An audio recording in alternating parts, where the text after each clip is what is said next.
Voici un petit exercice résolu qui vous aidera à faire le devoir pour jeudi prochain. Alors c'est un exercice résolu que vous trouverez dans le livre. Si vous préférez regarder les explications du livre, il n'y a aucun souci pour moi. Donc en gros, qu'est-ce qui se passe?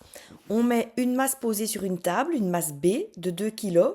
Cette masse est reliée à un fil et via une poulie, on suspend une masse A au fil, une masse A de 3 kg. Alors qu'est-ce qui va se passer?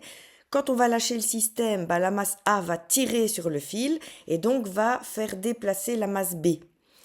Et la masse B, elle va subir des forces de frottement entre la masse et la table. Alors, j'ai dessiné en rouge toutes les forces qui s'exercent sur les deux masses.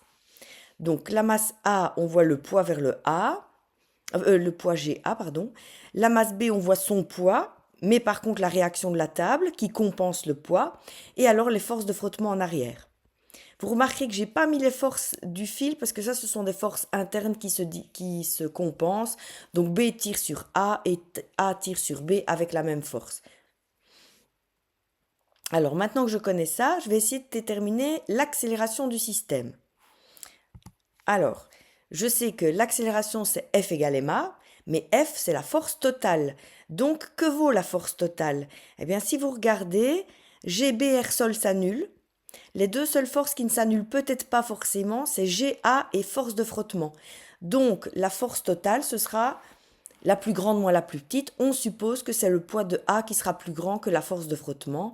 Donc F total égale GA moins force de frottement.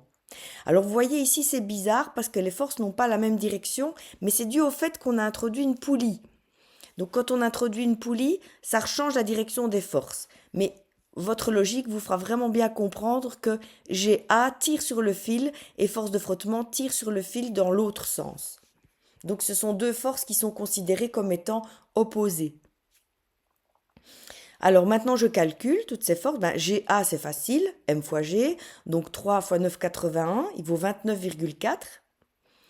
Et la force de frottement, donc ça c'est une formule que vous avez peut-être vue en quatrième, enfin j'espère. Une force de frottement, ça se calcule comme étant mu, donc c'est le coefficient, fois la force avec laquelle on s'appuie sur le sol, donc GB. Donc ici, le mu, il vaut 0,25, on vous le donne dans l'énoncé. Et GB, on le calcule, c'est 2 fois 9,81. Donc vous voyez que la force de frottement, vous savez la calculer, elle vaut 4,9. Donc la force totale, elle vaut quoi? GA moins force de frottement, c'est-à-dire 29,4 moins 4,9, ça vous fait 24,5 newtons. Maintenant que vous avez la force totale, vous calculez l'accélération. Alors faites attention, dans la formule A égale F total sur M, M c'est la masse ce sont les masses qui bougent. Donc ici, les masses qui bougent, ce sont les 3 et 2 kg. Donc votre masse M, elle vaut 5 kg. Donc on calcule, l'accélération vaut 24,9 divisé par 5, ce qui nous fait 4,9 mètres par seconde carré. Alors, maintenant qu'on a l'accélération du système, on vous demande, oui, mais moi je voudrais bien connaître quelle est la force exercée dans le fil. Alors, si vous voulez regarder la force exercée dans le fil, on ne peut plus regarder l'ensemble des deux masses parce qu'on doit aller regarder une force interne au système. Donc, regardez ce qu'on va faire. Hop, vous avez vu le petit rectangle. Je vais couper mon système.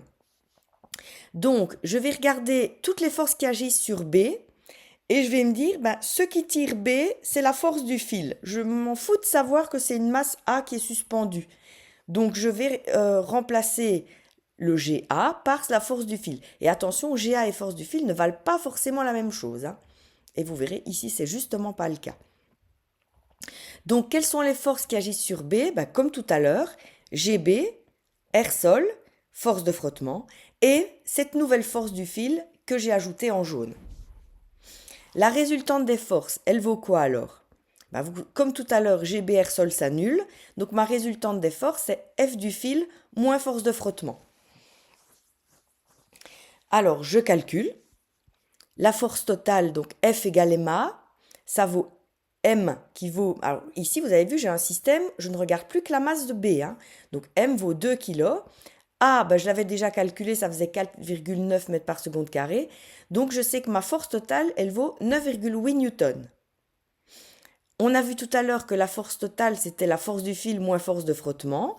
Donc je le mets ici en équation. force du fil moins force de frottement, ça vaut 9,8.